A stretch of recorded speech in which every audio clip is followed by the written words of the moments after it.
Asleep 5 Decades is a YouTube channel run by Lisa, a full-time van dweller who documents her life on the road as she travels across Canada.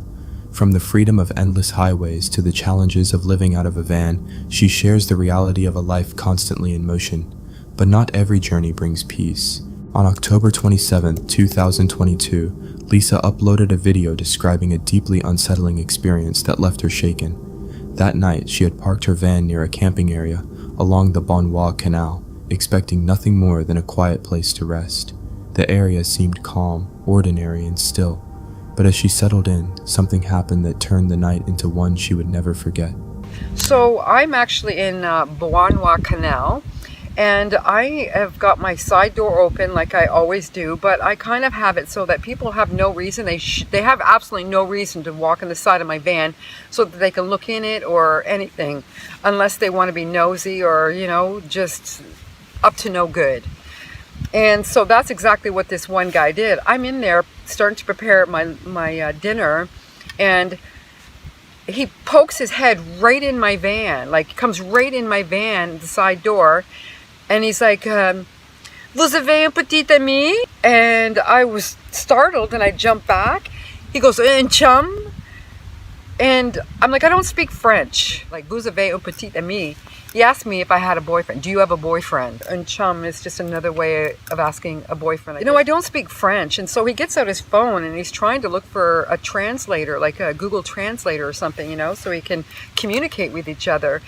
And I'm thinking, what for? What for? Why are we going to bother communicating, or try to communicate and go all through the hassle for what? I ended up shutting the door because he couldn't figure out the Google translation. He was sitting there for, I don't even know, it felt like eternity. And so I just said, "Excuse me," and I shut my door literally on him, the side door, because I did not feel safe. He was just something about him that was really sketchy, shady, and I was just not feeling it. And so I'm not going to ignore my intuition this time. And so excuse me, shut the door. The encounter began with a stranger approaching her van and immediately opening the side door without hesitation. That alone set off alarm bells. He entered her space without permission, crossing a line as if it meant nothing, and began asking personal questions. Something about his presence felt deeply wrong. His insistence, his refusal to back off, the unsettling energy he carried all made her uneasy. When she finally shut the door on him, he did not leave. He remained there, standing just outside her van. That was the moment her fear truly set in, and she realized her safety might be at risk. So he goes in front of the van and I see him, forever still trying to figure out this this translation, or trying to figure out a way to communicate with me. He's just at the front of my van, and so I kind of shut the curtains so that he can't see in, and just, you would think he would take the hint. Oh no. So after, I think it was maybe half an hour, it had to be at least that long, trying to figure out how to communicate with me. Well, he gets in his car, and because I had shut my curtains, he's trying to get my attention to come out, I suppose. So for a good hour, he drove his car and kept on parking it differently in front of my van, beside my van, but he kept on moving it, and I was just creeped right out. I just thought this guy would take the hint and go away, but this went on for way too long. And so it was starting to get dark, and I was sitting there going, oh my God, what do I do?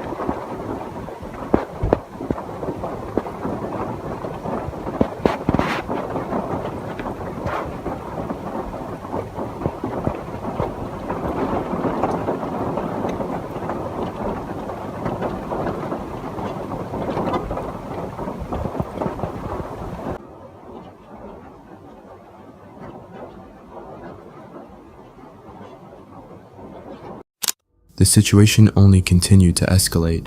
His behavior grew darker, more unsettling with every passing minute. He began parking his car at different angles near her van, repositioning it again and again as if trying to block her in. He would get out, stand there in the rain, and stare at Lisa for long, uncomfortable stretches of time before getting back into his car, only to repeat it all over again. This went on for nearly an hour. The longer it lasted, the more unnerving it became. It felt like he was slowly closing in on her, testing boundaries, watching, waiting. The behavior made no sense. Why would someone remain outside in the rain for that long, lingering, fixated on a lone woman in a van.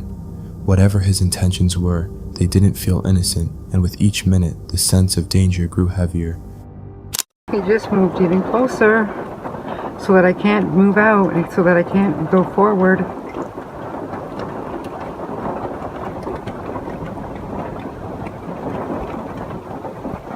Please leave. Please leave, you sketchy person. Please leave.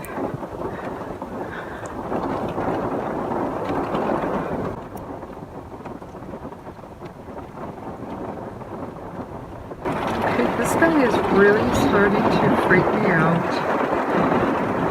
It's been like a half an hour and he just keeps on moving his vehicle so he can see in my van here. And anyways, it's 7 o'clock, 7 p.m.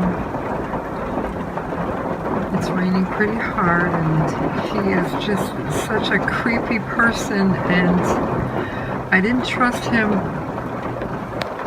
when he was trying to talk to me earlier. And he's just staring me down, and I'm afraid to go up the front there, but I still have this set up right there, you know, the umbrella. See? But I'm trying to, so that he doesn't see my phone. Like, where is he now? Look at that. He's really sketchy. He's really scaring me.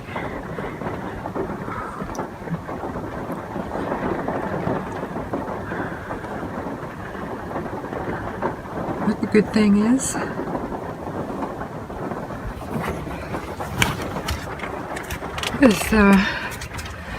can't see, but I was just about to get ready to leave, and then somebody pulled in, like a family pulled in a big RV, and they kind of were just kind of behind me, not right behind me, but close enough that they would hear me scream. And so I felt a little comforted with that, and so I decided to stay. And he's close enough that he would hear me yell even. So for the first time, I am grateful to see somebody. Oh, anyways, this guy did leave, and then he did come back about 3 hours later when it was pitch black. And oh my God, I was thankful that the RV was there with the family, and I got every weapon that I could think of out. And oops, thought I spilled my coffee on me. I got every weapon to protect myself out and available, so in case he decided to do something stupid. But nonetheless, that was creepy. He pulled his car directly in front of her van, blocking her only way out, not accidentally, but deliberately. And then he did it again, repositioning, edging closer, circling her van like a predator testing a cage. The atmosphere shifted from uncomfortable to openly threatening. This was no longer confusion or curiosity. This felt calculated. Lisa had no idea what his intentions were, and that uncertainty was terrifying. The way he lingered, the way he refused to leave made one thing painfully clear. Whatever he wanted, it wasn't innocent. It felt less like a random encounter and more like a setup, as if he was trying to trap her, waiting for one mistake, one wrong move. Just as she was preparing to leave, headlights appeared. An RV pulled into the area, a family. In that moment, the tension snapped. Relief washed over her as the presence of others shattered whatever control he thought he had, and almost immediately, the man backed off. Had that RV not arrived, the night could have ended very differently. Help was far away, and the threat was real. This encounter was a chilling reminder that the danger in the outdoors isn't always animals or something lurking in the dark. Sometimes it's people, sometimes it's men with sinister intentions. Lisa escaped unharmed, but the experience left her deeply shaken, permanently changing how safe she felt on the road. Some encounters don't leave visible scars but stay with you long after the danger is gone. Meet Eva Zhu, the creator behind the YouTube channel Eva Zhu Beck.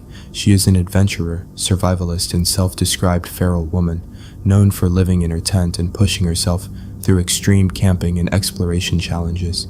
On November 13, 2024, She uploaded a video detailing a deeply unsettling encounter with a stranger.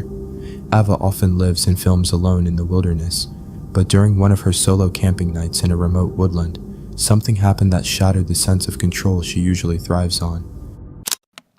A man that I don't know appeared on my property, and he turned to me and he said, "Oh, finally I found you. I've been looking for you." This is a man that I don't know, that I didn't invite here, that I didn't want here, who came here all on his own to my private property in the mountains, where there is no obvious path that leads here.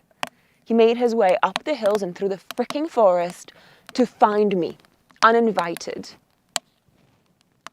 To find a woman who's camping on her own, on her private property. To find her and do what exactly? I was shocked. I was shocked and immediately felt so vulnerable and so scared. I immediately told him that this is my private property and that I'm not looking for guests. I took my axe and I went inside my tent with Vilk. This is not the first time that something like this has happened. Suddenly, she noticed a man standing on her private land. Without hesitation, he spoke, telling her that he had finally found her and that he had been looking for her. The words hit instantly, freezing her in place. A wave of dread crept in as she realized that she did not recognize this man at all. Yet he clearly knew who she was and had come there deliberately. That realization alone was deeply unsettling. She immediately told him to leave, her instincts screaming that something was wrong. The man lingered for a moment, moving slowly around the area before heading toward the exit. Even after he disappeared from view, Ava could not shake the fear, uncertain whether he had truly left or was still somewhere nearby, watching and waiting. It's a really terrifying experience when men that you don't know seek you out and you don't know what their intentions are. Drive over to your friends' park for the night or somewhere else. Go back in the morning to clean up stuff. Yeah, that's probably wise. It's especially earlier than later. It's not fun. It's fucking convenient as fuck. But like, if we're just trying to play risk management with a situation where you have a bunch of unknowns, you don't know who this guy is. Yeah. He says he's visiting. It could be another weirdo that's coming to look for stuff. So like, we just don't know. Yeah. Comes up with beers. Yeah. So he starts drinking and thinks, I'll go back. Yeah, that's true. I don't really know what to do, but my friend's telling me to go down to the car and spend the night in the car. Vilk is looking pretty alert. Normally he's already sleeping at this point.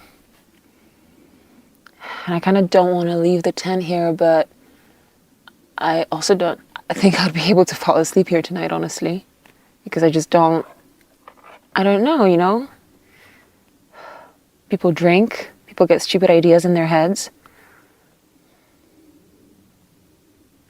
It's so dark, I don't want to go through the forest in the dark.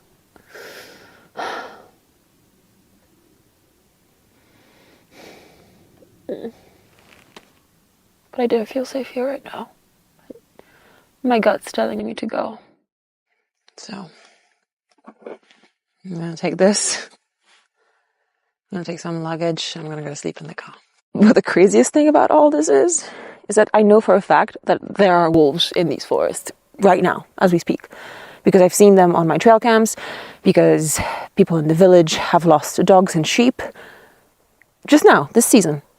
And yet I feel like it's safer for me to go down the forest to my car, just to reach my car, than to stay here and face the risk of a strange man coming up to me in the middle of the night.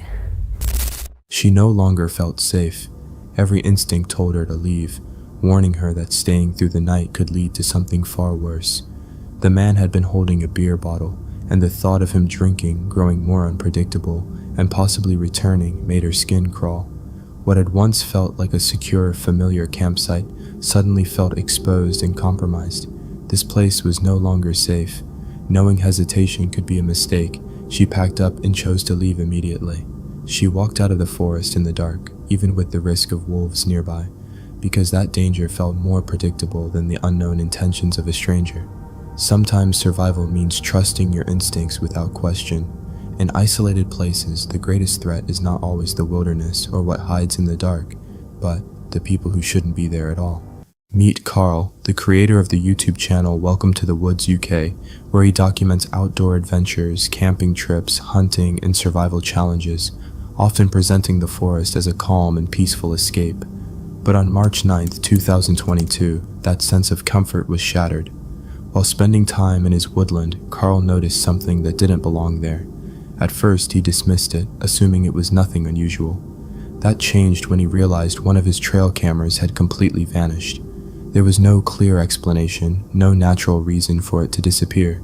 The missing camera suggested that someone or something had entered his woodland unnoticed, moving deliberately, leaving behind an unsettling feeling that the forest was no longer as empty or safe as it once seemed. Anyone that's been following the channel, especially recently, will know that I've had some sort of intruder in this wood. I'm on the south side of the property today at the furthest point. I've been through the woodland checking on my trail cams. Last week I did have one trail cam go missing. Can't find hiding a hair of it. Not even the strap was left on the tree. So that's just come up missing. It's almost as if someone's unstrapped it and took it with them, like, 'cause obviously they've been caught out or something. All of the other trail cams though are still in situ. So stick around. I've got a great deal planned for this video. So I have actually got a couple of experimental things that I want to try. I do want to try and set up that sort of dummy camp a couple of 100 yards away from me whilst I'm set up in a stealthy camp, and I'll have my night vision binoculars trained onto where the camp is. Just put a little cob light or something inside and see if anyone does pass by, because that last camp that I did have was pretty chilling.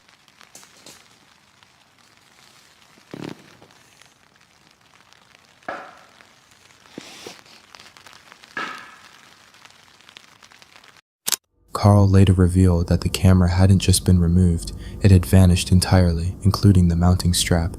Refusing to let it go unanswered, he decided to take a different approach and launched a drone to survey the woodland from the air. Day after day, the footage showed nothing out of the ordinary. The trees stood still, the ground looked undisturbed, yet the sense of being watched lingered. Then, almost 2 weeks into the search, the drone recorded something that instantly turned his unease into dread.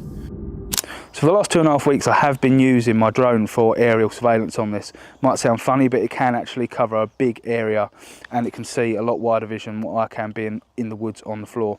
So I've been using that. 2.5 weeks in, I did catch something that did catch my attention.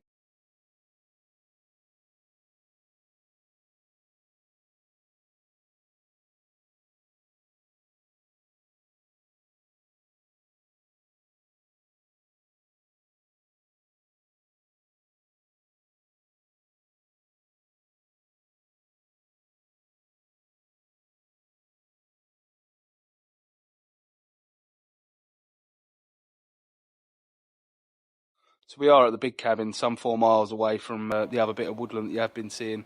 It's quite nice to get away from that bit of woodland, to be honest with you. The last few weeks just staring at trail cam footage, drone footage, and the bits of footage that I did get at night time of whatever it is or whoever it is that is creeping about at night in there. So the drone footage was concerning in the fact that there shouldn't have been anyone else in the woodland, and you can quite clearly see some sort of figure of a person walking from one side of the clearing to the other. I don't seem to have any recognition that the drone's there. Although the drone was going quite fast, I obviously slowed it down just so you could see the detail. I'm going to spend the last weekend here before the spring comes.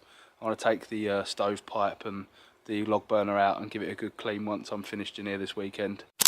When Carl reviewed the drone footage, he noticed a lone shape slipping between the trees. The figure appeared cloaked in dark, tangled material, almost like thick hair or a crude ghillie suit, blending unnervingly into the forest. Its movements were wrong, deliberate, and confident, as if it knew every inch of the woodland. It walked upright, carrying an unsettling mix of human posture and something far more animal.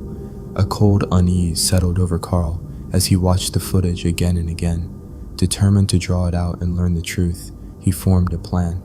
He would set up a decoy camp and place cameras around it, hoping whatever had been moving through his woods would return and finally reveal itself.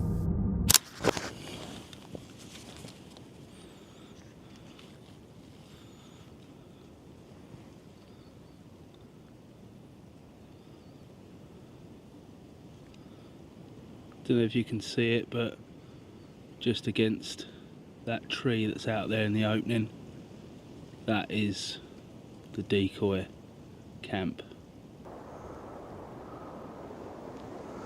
I'll show you exactly where we are with an arrow.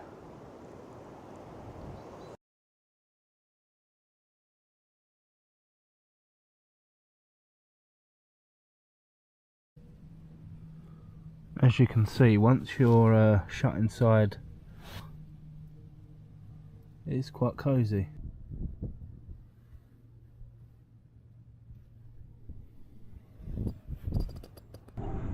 This is just a test on the decoy, which is a good 120 yards off the edge of the woodland. So that tree is 97 yards. Keep getting false readings from the laser on the rangefinder hitting the grass. So behind this decoy setup here is the east part of our woodland where the new cabin's being built, and we've got plenty of clearing here to see if anyone comes around. I'm going to put a cob light inside and turn it on just as it gets dark, so as it acts as a bit of an attractor. That wind's getting up. In the event that we are successful, I will hit record on the night vision binoculars. I'll also light that area up with a high powered torch that I've got, and I shall shout the odds and hopefully scare this person away to never coming back here ever again. The fake campsite was placed well away from where Carl was actually staying, complete with a tent and gear arranged to look recently occupied. After setting the trap, he slipped back into concealment, taking position at a distance with his night vision optics ready. When night closed in and the woods sank into darkness, he kept the decoy camp under constant watch, studying every shadow and listening for the slightest sign that the unseen intruder would finally show itself.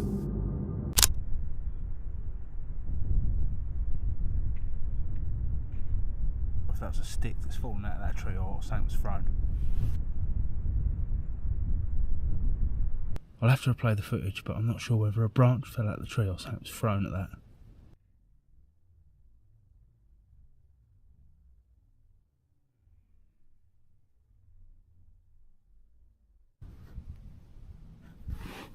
I want to keep this light as low as I can, but it sounds like a woman shouting or screaming. Jesus. Jesus. The hell is that? What the hell is that? Switch over to night vision 1 second.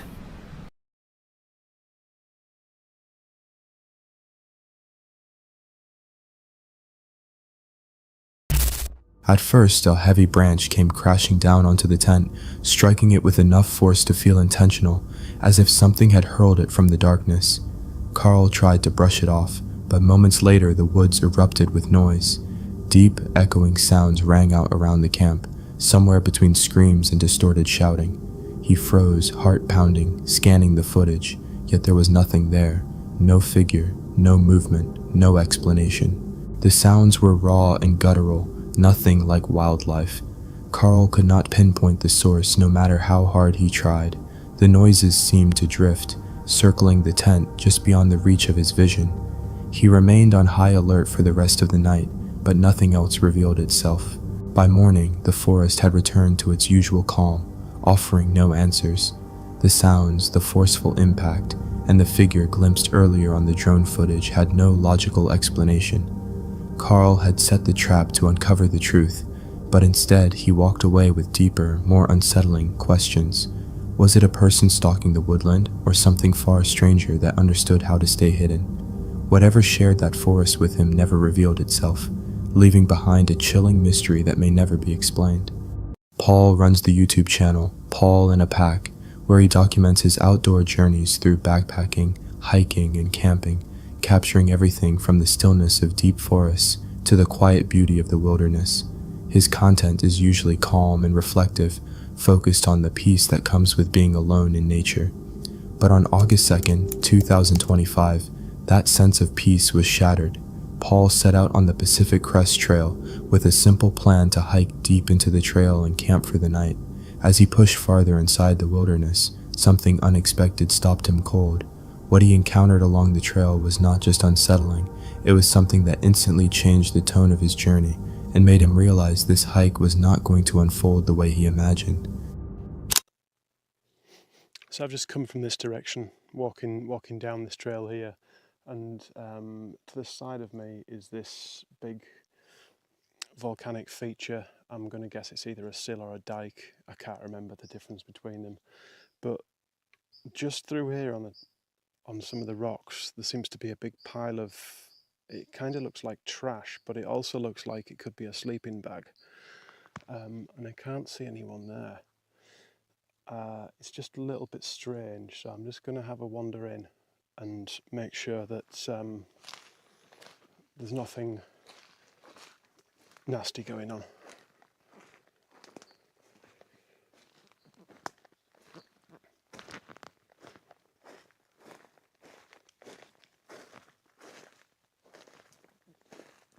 Hello?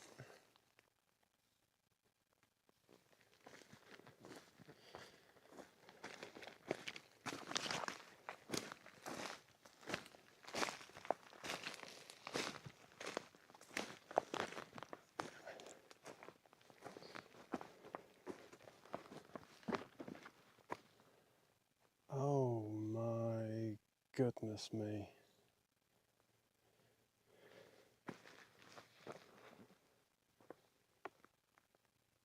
Oh no.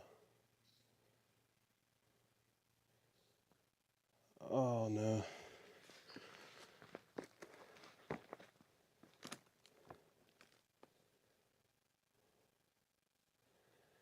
I'm not sure if I've just found a body or not. Well, that was something I didn't expect at all. I've heard of it happening a couple of times on the trail this year so far, but I didn't think it would happen to me. I've just found somebody's remains at the side of the trail. And when I say the side of the trail, kind of like off that side of the trail, maybe 50 feet or so. I thought it was a pile of trash to start with, and I thought I would just go and investigate. When I got closer to it, it became obvious that it was the remains of a hiker. There was a backpack there, a sun umbrella, some trekking poles, and then I spotted the leg bones completely stripped. The tent was there, you know, all the sort of stuff you would associate with a through hiker or a long section hiker. And then when I turned around to leave the scene to get back to the trail to figure out what to do, that's when I spotted the skull, and that just obviously confirmed everything. There was a couple behind me, Adam and Jennifer, thank goodness. They helped me out, and Adam called 911. He had a little bit of service, and there's some deputies coming out to meet us. Just the thing, we're kind of in the middle of a section that's difficult, a little bit more difficult to get to roads-wise. So it's going to be about 3 miles to the road where the deputies are coming in from, I believe.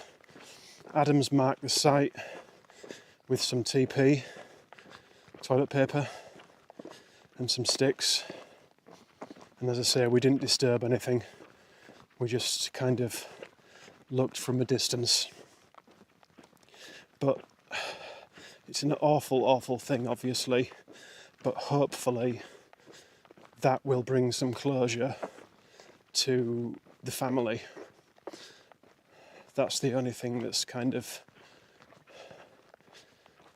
a good thing that's come out of it. But yeah, sorry, I don't really know what to say, guys. It's obviously not something that's happened to me before, and I don't think my brain kind of knows how to compute it. Paul noticed something out of place on the forest floor. At first it didn't register, just shapes and colors that didn't belong. But as he moved closer, the reality set in. What he was looking at were the remains of another camper, someone who had gone missing on this very trail. The scene was deeply disturbing. A tent lay collapsed, gear scattered as if abandoned in a hurry, and nearby, the hiker's lifeless body rested among the trees.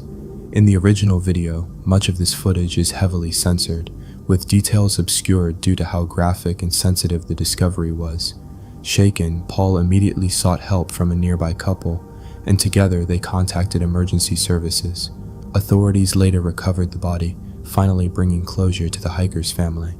While there was relief in knowing the missing person had been found, the weight of what Paul had stumbled upon did not fade easily. The forest, once calm and inviting, now felt heavy with what had happened there. Coming across human remains on an otherwise ordinary trail is beyond unsettling. Questions followed Paul long after he left the area. How did the hiker die? Why were his belongings scattered through the woods? The wilderness offered no explanation, only silence.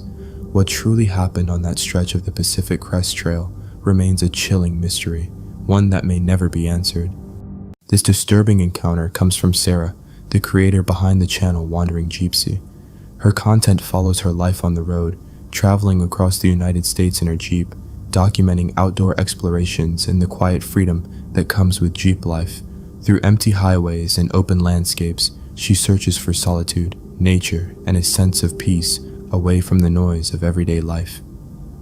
On December 15th, 2024, Sarah set out on a solo overnight camping trip in the remote deserts of Utah. The Utah desert welcomed her with an eerie stillness, wide and empty, offering a false sense of peace where the quiet felt almost too perfect.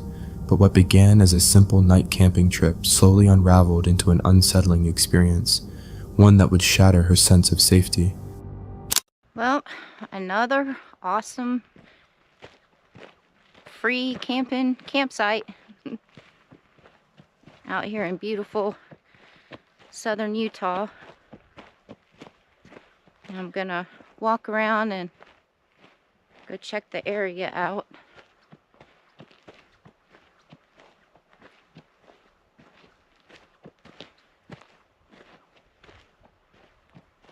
So many beautiful, beautiful rocks. Look at this whole area.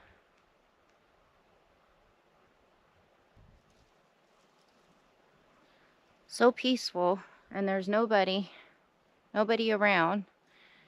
And this is BLM land, which is Bureau of Land Management. So meaning it's free camping.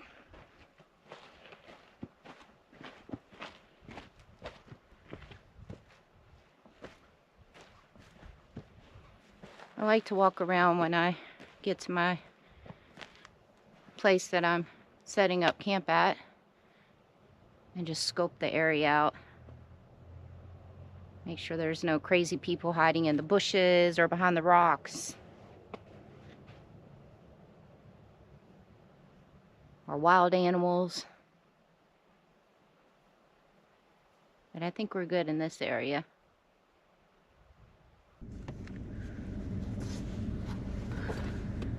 And this is my tiny home. Turn this heater down a little bit. I got the heater going right now because it's cold outside and I need to warm up the inside. So, normally I fit in here completely perfect, but I have to take my hair out of the bun because obviously with my hair up in the bun, it's hitting the ceiling. But yeah, so this is a little home, and She walked the perimeter first, scanning the open desert to make sure she was truly alone. With no signs of anyone nearby, she finally relaxed and returned to her Jeep, taking a moment to brew some coffee. Sitting beside the vehicle, wrapped in the silence of the desert, everything felt calm and uneventful. That sense of peace lasted only seconds before something unexpected broke the stillness and changed everything.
Well, and that's another thing I've been dealing with.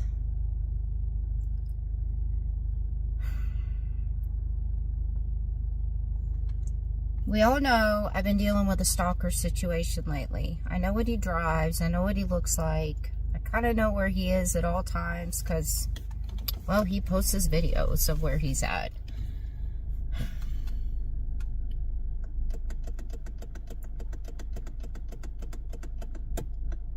But maybe that has had me a little bit sketched out lately. But for me to be sitting here at my Jeep in this secluded spot right now, which I'm about to leave, and then that red truck just pulls up at the end of this dirt road where I'm at, and then just sits there.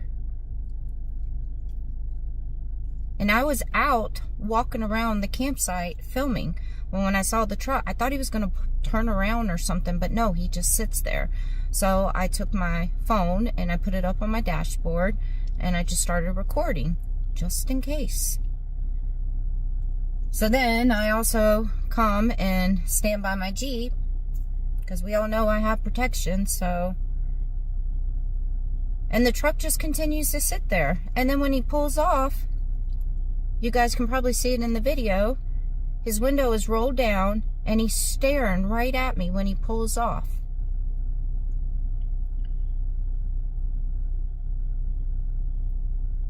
So just stuff like that gets under my skin.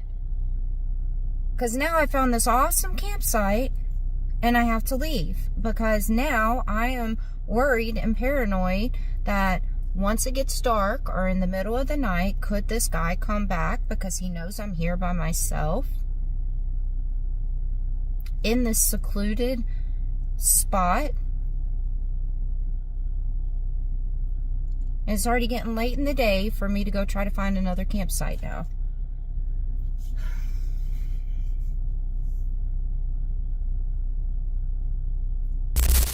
She was sitting there, soaking in the stillness, when a red truck appeared at the far end of the dirt road. It rolled to a stop and stayed there, far enough to feel distant but close enough to be noticed. At first she thought nothing of it until the minutes stretched on. The driver began repositioning the truck, pulling forward slightly, stopping, then shifting again, repeating the same motion without ever leaving. Nearly 7 minutes passed before Sarah realized the man inside wasn't just parked there. He was staring straight at her. The realization sent a slow wave of dread through her. Why was he there, and why hadn't he driven off? Unnerved, she retreated into her Jeep and started recording. Even then, the man didn't leave. He remained at the edge of the road, adjusting his position again and again, as if testing her patience or watching her reaction. The behavior felt deliberate. Then she noticed something that made her stomach drop. He was wearing a mask the entire time. Out there, in the middle of nowhere, it felt deeply wrong. He never waved, never spoke, never acknowledged her presence in any normal way. He just watched. When the truck finally pulled away, the fear lingered. What if he came back in the middle of the night? This didn't feel like coincidence at all. Every movement, every second he lingered felt deliberate, as if he had stopped there for her and no one else. The most unsettling part was not knowing why. She had no idea what his intentions were, only that something about the situation felt deeply wrong. That uncertainty alone was enough to convince her she could not stay. Sarah packed up her camp and left the area, choosing distance over doubt and safety over curiosity. In places that isolated, there are no alarms, no second chances, only your instincts. And for Sarah, she chose to trust hers and left. Sometimes listening to that quiet inner warning is the only thing standing between you and something far worse. If you enjoyed the video, don't forget to like and comment which encounter was most disturbing, and make sure to subscribe to our channel for more chilling and disturbing content.